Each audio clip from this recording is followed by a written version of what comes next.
Hi friends, ഇന്ന് നമ്മൾ കൊച്ചിയിലെ കുറച്ച് കാഴ്ചകൾ കാണാനായിട്ട് ഇറങ്ങിയിരിക്കുകയാണ്. നമ്മൾ കഴിഞ്ഞ വീഡിയോയിൽ കൊച്ചിയുടെ ഒരു നൈറ്റ് റൈഡാണ് ചെയ്തിരുന്നത്.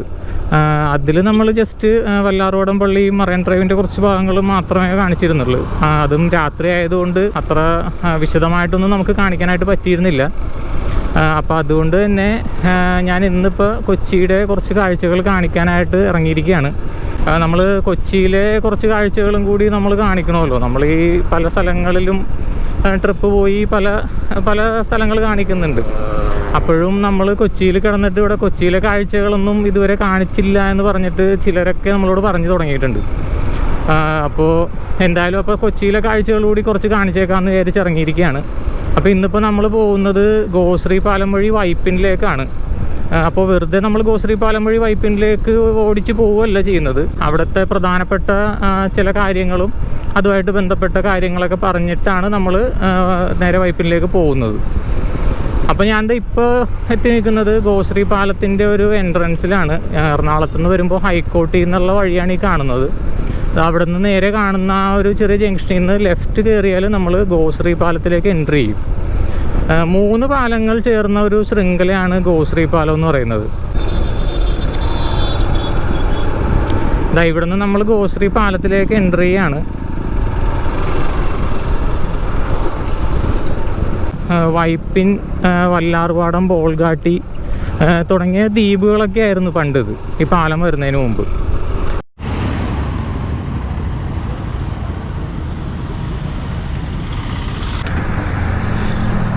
ഇത് കണ്ട, ഇതാണ് ഒന്നാമത്തെ ഗോശ്രീ പാലത്തിൽ നിന്നുള്ള കാഴ്ച. ഞാനപ്പോൾ വണ്ടി അവിടെ വെച്ചിട്ട് ജസ്റ്റ് ഈ പാലത്തിലേക്കൊന്ന് നടന്ന് വന്നതാണ്. ഇവിടെ നിന്ന് കഴിഞ്ഞാൽ ശരിക്കും നമുക്ക് ഇത് കണ്ടില്ല, എറണാകുളത്തിൻ്റെ നല്ലൊരു ഭാഗം നമുക്ക് ഇവിടെ നിന്നാൽ കാണാം. ആ ഒരു മറൈൻ ഡ്രൈവ് ഏരിയയും അതായിട്ട് ബന്ധപ്പെട്ട് കിടക്കുന്ന ആ ഒരു ഫ്ലാറ്റുകളും എല്ലാം നമുക്ക് ഇവിടെ നിന്ന് കഴിഞ്ഞാൽ ശരിക്കും ഒരു വൈഡ് ആംഗിളിൽ നമുക്ക് കാണാം. അതിൻ്റെ അപ്പുറത്ത് അറ്റത്ത് ഷിപ്പ് യാർഡിൻ്റെ ഭാഗങ്ങൾ വരെ നമുക്ക് ഇവിടെ നിന്നാൽ കാണാൻ പറ്റുന്നുണ്ട്. ഇത് കണ്ട്, ഇതാണ് ഗോശ്രീ പാലത്തിൻ്റെ ഒന്നാമത്തെ ബ്രിഡ്ജ് കേട്ടോ, എറണാകുളം സൈഡിൽ നിന്ന് വരുമ്പോൾ. ഇത് ശരിക്കും 2000-ൽ ആണ് ഇതിൻ്റെ ശിലാസ്ഥാപനം നടത്തിയിട്ടുള്ളത്. 2000 ഡിസംബറിലായിരുന്നു ഇതിൻ്റെ ശിലാസ്ഥാപനം. അതിനുശേഷം പിന്നെ 2004 മാർച്ചോടുകൂടിയാണ് ഇതിൻ്റെ 3 പാലത്തിൻ്റെയും പണി പൂർത്തിയാക്കിയിട്ട് ജനങ്ങൾക്ക് വേണ്ടി തുറന്നു കൊടുത്തിട്ടുള്ളത്. ഇത് കണ്ടോ, ഞാൻ കുറച്ചുകൂടി ഇങ്ങോട്ട് സെൻറ്ററിലേക്ക് ഇപ്പോൾ നടന്നു വന്നപ്പോൾ കാണുന്ന കാഴ്ചയാണ്. കണ്ടോ, നമുക്ക് ഈ ഒരു കായലിൻ്റെയൊക്കെ നല്ല മനോഹരമായിട്ടുള്ള ഒരു കാഴ്ചയാണ് ഇവിടെ നിന്നാണ് കിട്ടുന്നത്. ഇവിടെ നിന്ന് നമുക്ക് ആ റെയിൻബോ ബ്രിഡ്ജും ഒക്കെ കാണാൻ പറ്റുന്നുണ്ട്. ആ പുതിയതായിട്ട് വേണ്ടത് ആ ഒരു ചീനവല പാലം. 3 ബ്രിഡ്ജുകൾ ഓൾറെഡി ഇവിടെ ഉണ്ട്. ഇപ്പോൾ ഇവിടെ ആദ്യത്തെ പാലം നമുക്ക് കാണാൻ പറ്റുന്നുണ്ട്. പിന്നെ റെയിൻബോ ബ്രിഡ്ജും നമുക്ക് കാണാം. പിന്നെ അതിൻ്റെ അപ്പുറത്ത് ഒരു പാലവും കൂടിയുണ്ട്. അത് നമുക്ക് ഇവിടെ നിന്ന് അത്ര ക്ലിയർ ആയിട്ട് കാണാൻ പറ്റുന്നില്ല. എന്തായാലും ഈ കാഴ്ചകൾ അടിപൊളിയല്ലേ. ഓക്കെ, അപ്പോൾ നമ്മൾ ആദ്യത്തെ ഗോശ്രീ പാലത്തിൽ നിന്ന് ഇറങ്ങി ഇപ്പോൾ നമ്മൾ വന്ന് നിൽക്കുന്നത് ബോൾഗാട്ടിയിലാണ്. ബോൾഗാട്ടി പാലസാണ് ഇവിടുത്തെ ഏറ്റവും പ്രധാനപ്പെട്ട ആകർഷണം. കാണുന്ന ലെഫ്റ്റിലേക്കുള്ള വഴിയിലാണ് നമുക്ക് ബോൾഗാട്ടി പാലസിലേക്ക് പോകേണ്ടത്. എന്തായാലും അങ്ങോട്ടൊന്ന് നമുക്ക് പോയി നോക്കാം.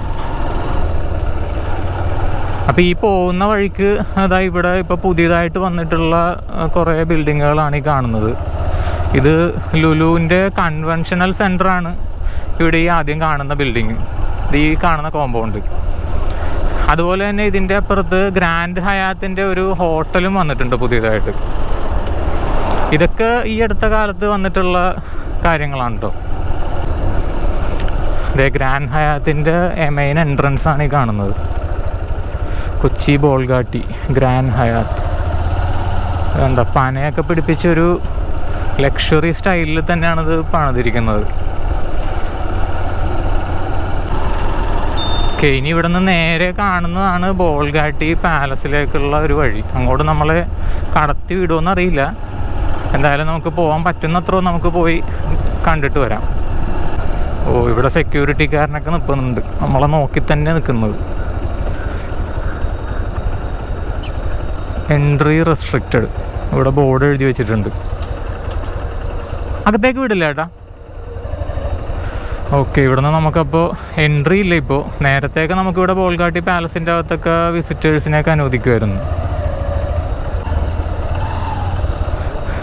ഓക്കെ, അപ്പോൾ എന്തായാലും നമുക്ക് ബോൾഗാട്ടി പാലസ് ഇപ്പോൾ കാണാനുള്ള ഒരു മാർഗ്ഗമില്ല. അപ്പോൾ തൽക്കാലം ഞാനിവിടെ സ്ക്രീനിൽ അതിൻ്റെ ഒരു ഫോട്ടോ എടുത്ത് നിങ്ങളെ കാണിച്ചു തരാം. ഈ ബോൾഗാട്ടി പാലസിൻ്റെ ചരിത്രം പറയുകയാണെങ്കിൽ നമുക്കൊരു 200 വർഷം പുറകിലോട്ട് പോകണം. അതായത് 18-ാം നൂറ്റാണ്ടിൽ ഡച്ചുകാരാണ് ഇവിടെ ഈ ബോൾഗാട്ടിയിൽ ഈ ഒരു കൊട്ടാരം പണി കഴിപ്പിച്ചത്. കൃത്യമായിട്ട് പറഞ്ഞാൽ 1744 അന്ന് ഇവിടെ വന്ന ഒരു ഡച്ച് വ്യാപാരി എന്തോ ആണ് ഇത് പണി കഴിപ്പിച്ചിരിക്കുന്നത്. അന്ന് പുള്ളി അത് ചെയ്തതെന്ന് വെച്ചാൽ അന്നത്തെ ഗവർണർമാർക്ക്, അതായത് ഡച്ച് ഗവർണർമാർക്ക് എന്താ പറയുക, അവരുടെ ഒരു വസതിയായിട്ട് ഉപയോഗിക്കാനായിരുന്നു അന്ന് ഈ ഒരു കൊട്ടാരം സ്ഥാപിച്ചിരുന്നത്. പിന്നീട് ഇങ്ങോട്ട് വന്നാൽ എന്താ പറയുക, നമ്മുടെ ബ്രിട്ടീഷുകാരുടെയൊക്കെ കാലമായപ്പോൾ 20-ാം നൂറ്റാണ്ടിൻ്റെ ആദ്യ കാലഘട്ടത്തിൽ, അതായത് 1909 അത് നമ്മളുടെ കൊച്ചി രാജാവിൻ്റെ കീഴിലായിരുന്ന സമയത്ത് കൊച്ചി രാജാവ് അത് പാട്ടത്തിനെടുക്കുകയും അതുപോലെ തന്നെ ബ്രിട്ടീഷുകാർക്ക് വേണ്ടി ബ്രിട്ടീഷ് ഗവർണർമാർക്ക് വസതിയാക്കി തീർക്കുകയും ചെയ്തു. അത് കഴിഞ്ഞിട്ട് പിന്നെ നമ്മൾ ബ്രിട്ടീഷുകാർ പോയി സ്വാതന്ത്ര്യം കിട്ടിയതിന് ശേഷം പിന്നെ ഇത് ഇന്ത്യ ഗവൺമെൻറ്റിൻ്റെ കയ്യിലേക്ക് വരികയും അവിടെ നിന്ന് പിന്നെ 1976 നമ്മുടെ കേരള ഗവൺമെൻറ്റിൻ്റെ ഭാഗമായിട്ട് മാറിയത്. കേരള ഗവൺമെൻറ്റിൻ്റെ KTDCയിലേക്ക് ഇത് വരുന്നത്. അപ്പോൾ അതിൻ്റെ ഭാഗമായിട്ട് വന്നു കഴിഞ്ഞപ്പോൾ പിന്നീടാണ് ഇതൊരു ഹെറിറ്റേജ് ഹോട്ടലായിട്ട് മാറിയത്. പിന്നീട് KTDC ഇത് 2001 5 കോടിയോളം രൂപ മുടക്കി ഇത് പുതുക്കി പണിതിട്ടാണ് ഇപ്പോൾ നമ്മൾ കാണുന്ന ഒരു ബോൾഗാട്ടി പാലസ് ഉണ്ടായിരിക്കുന്നത്. അപ്പോൾ ഇതാണ് ബോൾഗാട്ടി പാലസിൻ്റെ ചരിത്രം. അപ്പോൾ നമ്മൾ തിരിച്ച് ഇവിടെ മെയിൻ റോഡിലേക്ക് തന്നെ വന്നു, ഗോശ്രീ റൂട്ടിലേക്ക് തന്നെ തിരിച്ചെത്തി. അപ്പോൾ ഇവിടുന്ന് ലെഫ്റ്റ് തിരിഞ്ഞിട്ട് വേണം കഴിഞ്ഞാൽ നമുക്ക് വൈപ്പിനിലേക്ക് പോകാൻ. ഇവിടുന്ന് ഇതായി നേരെ കാണുന്നത് കണ്ടെയ്നർ ടെർമിനൽ റോഡാണ്. അത് പുതിയതായിട്ട് വന്നിട്ടുള്ളതാണ്. ഇവിടെ കണ്ടെയ്നർ ടെർമിനലിൻ്റെ ഭാഗമായിട്ട് കണ്ടെയ്നറുകൾ കൊണ്ടുപോകാനും ഒക്കെയുള്ള സൗകര്യത്തിന് വേണ്ടി, അതായത് നഗരത്തിലേക്ക് പ്രവേശിക്കാതെ നേരെ കളമശ്ശേരിയിലേക്ക് ഡയറക്റ്റ് എത്തിക്കുന്ന ഒരു റൂട്ടാണിത്. ഓക്കെ, അപ്പോൾ ഇനി നമുക്ക് രണ്ടാമത്തെ ബ്രിഡ്ജിലേക്ക് കയറാം. ഇവിടെ നിന്ന് അങ്ങോട്ട് നമ്മൾ ബോൾഗാട്ടിയിൽ നിന്ന് വല്ലാർപാടത്തേക്കുള്ള ബ്രിഡ്ജിലേക്ക് പ്രവേശിക്കുകയാണ്. ഇതൊക്കെ ഇതിൻ്റെ ഇടയ്ക്ക് രണ്ടാമത് പുതിയതായിട്ടൊക്കെ പണിത് കേട്ടോ. ഇതിൻ്റെ ഹൈറ്റിൽ ചെറിയ പ്രശ്നങ്ങളൊക്കെ ഉണ്ടായിട്ട് ഇവിടെ ഈ ലെഫ്റ്റ് സൈഡിൽ കാണുന്ന കണ്ടില്ലേ, ഇതാണ് ആദ്യത്തെ ഗോശ്രീ പാലം. അതാണ് ഫസ്റ്റ് പണിതിരുന്ന പാലം. അത് പിന്നെ അവിടെ പോയി എൻഡ് ചെയ്യുന്ന ഭാഗത്ത് റെയിൽവേ ഒക്കെ വരുന്നു അതിന് ശേഷം. അപ്പോൾ റെയിൽവേയുടെ മുകളിൽ കൂടെ മറ്റൊരു പാലം പണിതാണ് ഇപ്പോൾ നമ്മൾ ഈ പോകുന്ന പാലം. ഇവിടെ നിന്ന് ഇപ്പോൾ നോക്കിയാൽ തന്നെ കാണാം ലെഫ്റ്റ് സൈഡിൽ കണ്ടെയ്നർ ടെർമിനലും കാര്യങ്ങളൊക്കെ.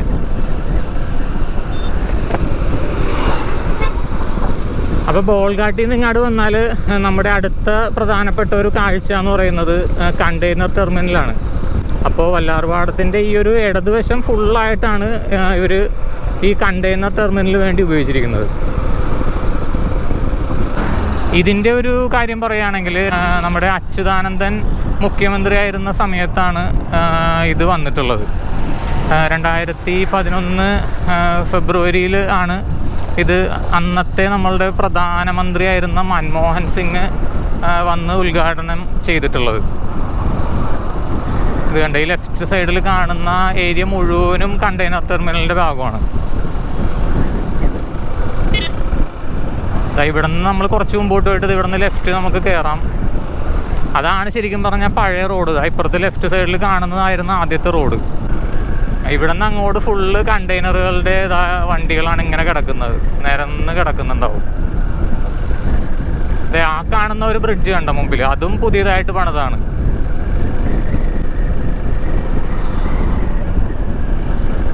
ഈ നമുക്ക് നേരെ വല്ലാർപാടത്തെ അടുത്ത ഒരു കാര്യമായിട്ടുള്ള ബസിലിക്ക പള്ളിയാണ്. ആ ഒരു നീല ബോർഡിൽ യെല്ലോയിൽ ലെറ്റേഴ്സിൽ എഴുതിയിരിക്കുന്നതാണ് അതിൻ്റെ മെയിൻ എൻട്രൻസ്. അപ്പോൾ ഇതാണ് വല്ലാർപാടം പള്ളിയിലേക്കുള്ള ഒരു എൻട്രൻസ്. നമ്മൾ കഴിഞ്ഞ വീഡിയോയിൽ വന്ന് പെരുന്നാളിന് വന്നിട്ട് പോയതുകൊണ്ട് രാത്രിയായിരുന്നു. അപ്പോൾ ഇന്നെന്തായാലും നമുക്ക് പകൽ വെളിച്ചത്തിൽ നല്ല അടിപൊളിയായിട്ട് ഇവിടുത്തെ കാഴ്ചകളൊക്കെ ഒന്ന് കണ്ടു നോക്കാം.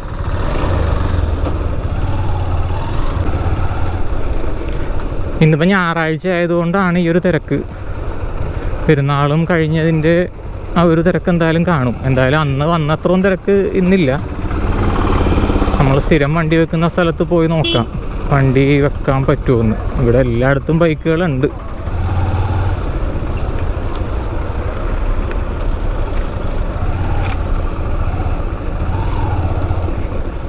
പണ്ടൊക്കെ വണ്ടി വെക്കുന്നത് ഈ കടകളിരിക്കുന്ന സ്ഥലത്തായിരുന്നു. അപ്പോൾ എല്ലാവരും ഇവിടെ ഫുള്ള് കടയൊക്കെ കെട്ടി വെച്ചിരിക്കുന്നത് കൊണ്ട് നമുക്ക് തൽക്കാലം വണ്ടി ഇവിടെ പാർക്ക് ചെയ്തിട്ട് പോവാം.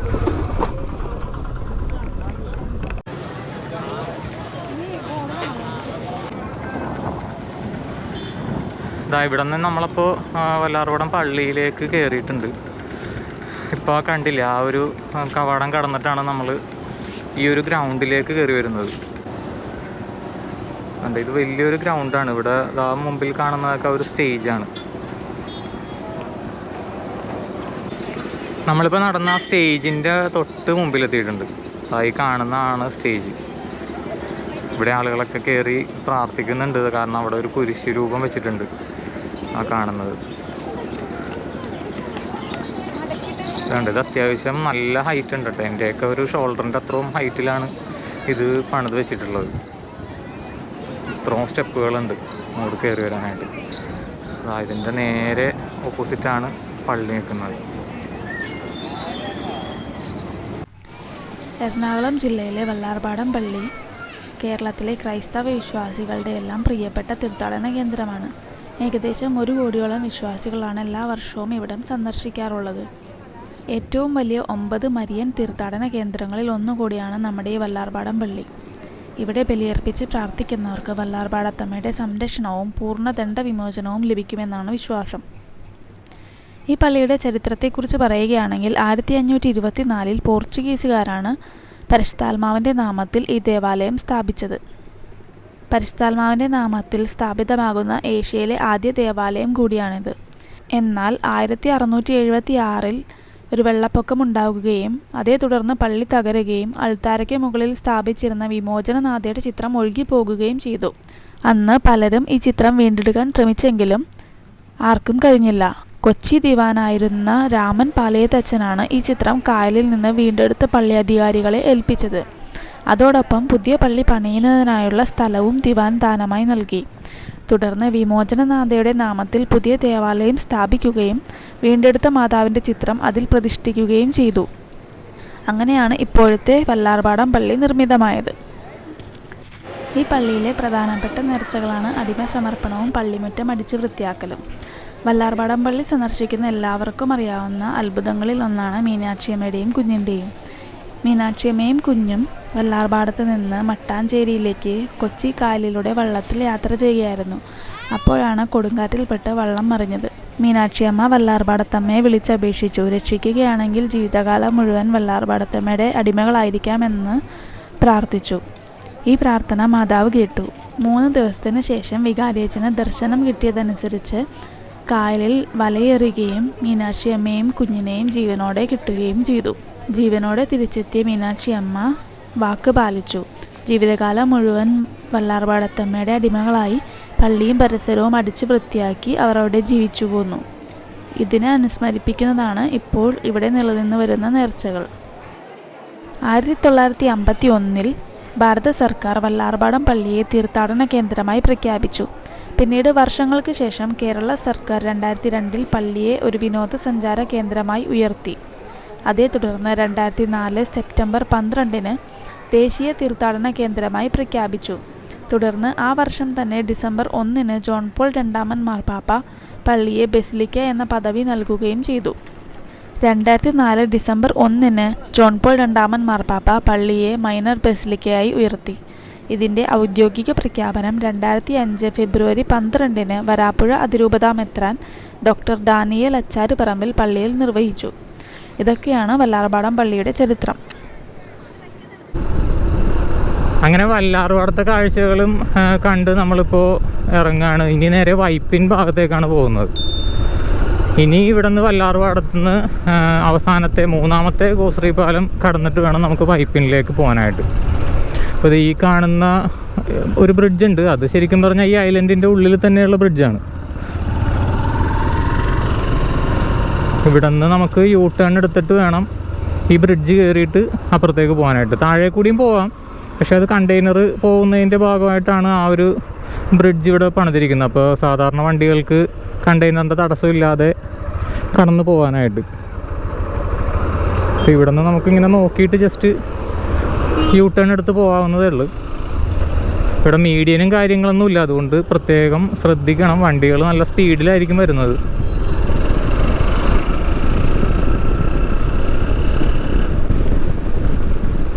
അപ്പോൾ ഇവിടെ നിന്ന് അടിപൊളി ഒരു വ്യൂ ഉണ്ട് കേട്ടോ. നല്ല ആ ഒരു പുഴയുടെ ഏരിയ ഫുള്ള് നമുക്ക് ഇവിടെ നിന്നാൽ കാണാൻ പറ്റുന്നുണ്ട്. പിന്നെ ഈ സൈഡും ഫുള്ള് കണ്ടെയ്നേഴ്സാണ്. ഇതൊക്കെ ഈ ലോറികൾ നിർത്തിയിട്ടിരിക്കുന്ന ഏരിയ ആണിത്.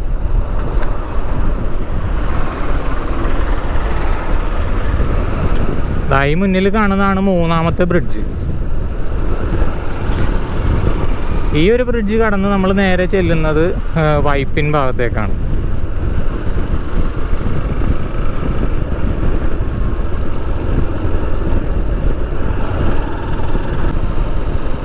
ഇവിടെ ഈ ആളുകൾ ചൂണ്ടയിടുന്ന പരിപാടിയുണ്ട്.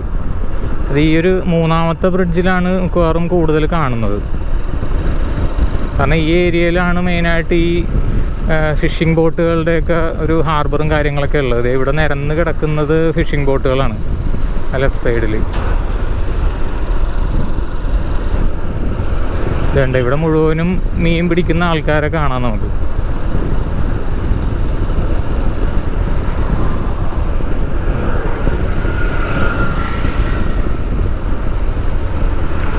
ഇവിടെ ഒരുപാട് ബോട്ടുകൾ വന്ന് കിടപ്പുണ്ട്. ഇതൊക്കെ പോകാൻ വേണ്ടി റെഡിയായി നിൽക്കുന്നതായിരിക്കും. അങ്ങനെ നമ്മൾ 3 പാലങ്ങളും കടന്ന് ഇപ്പോൾ വൈപ്പിനിലെത്തിയിരിക്കുകയാണ്. ഈ ഒരു ജംഗ്ഷനിൽ നിന്ന് റൈറ്റ് പോകുന്നതാണ് ചെറായിക്കുള്ള റൂട്ട്. അതുപോലെ നേരെ ആ കാണുന്നത് മറ്റേ LNG ടെർമിനലിൻ്റെ ആ ഭാഗത്തേക്കുള്ള റൂട്ടാണ്. ആ വഴി നമുക്ക് പുതുവൈപ്പ് ബീച്ച് അങ്ങോട്ടൊക്കെ പോകാൻ പറ്റും. ഇപ്പോൾ നമ്മൾ പോകുന്നത് ഇവിടുന്ന് ലെഫ്റ്റിലേക്കാണ്. ഈ ലെഫ്റ്റിൽ കാണുന്ന ആ റൂട്ട് കുറച്ച് അങ്ങോട്ട് ചെന്ന് കഴിഞ്ഞാൽ ബസ് സ്റ്റാൻഡും അതുപോലെ വൈപ്പിൽ തന്നെയുള്ള ജങ്കാർ ജെട്ടി കാര്യങ്ങളൊക്കെ അവിടെയാണ് വരുന്നത്. അപ്പോൾ എന്തായാലും അവിടെ ചെന്നിട്ട് നമ്മൾ ഇന്നത്തെ ഈ വീഡിയോ അവസാനിപ്പിക്കുകയാണ്. അപ്പോൾ ഇന്നത്തെ ഈ വീഡിയോ നിങ്ങൾക്ക് ഇഷ്ടപ്പെട്ട് കാണുമെന്ന് ഞാൻ വിശ്വസിക്കുന്നു. ഇഷ്ടപ്പെട്ടാൽ നിങ്ങൾ തീർച്ചയായിട്ടും ലൈക്ക് ചെയ്യുകയും ഷെയർ ചെയ്യുകയും ചെയ്യുക. അതുപോലെ തന്നെ സബ്സ്ക്രൈബ് ചെയ്തിട്ടില്ലാത്തവർ നമ്മുടെ ചാനലൊന്ന് സബ്സ്ക്രൈബ് ചെയ്തുകൊണ്ട് സപ്പോർട്ട് ചെയ്യണം കേട്ടോ. കാരണം നമ്മളുടെ എന്താ പറയുന്ന ഈ ഒരു ട്രാവൽ ചെയ്യാനുള്ള നമുക്ക് കിട്ടുന്ന ഒരു ഊർജ്ജം നിങ്ങൾ വ്യൂവേഴ്സിൽ നിന്നാണ് നമുക്ക് മെയിനായിട്ട് കിട്ടുന്നത്. നമ്മളപ്പോൾ ആ ഒരു ജങ്കാർ ജെട്ടിയുടെ അടുത്ത് എത്തിയിട്ടോ. ഇവിടെ നല്ല തിരക്കുണ്ട്. ഇവിടെ മുതൽ കാറുകൾ നിരന്ന് കിടക്കുന്നതുണ്ടോ. ആ ജങ്കാറിൽ കയറാൻ വേണ്ടി കിടക്കുന്ന വണ്ടികളായിരിക്കും.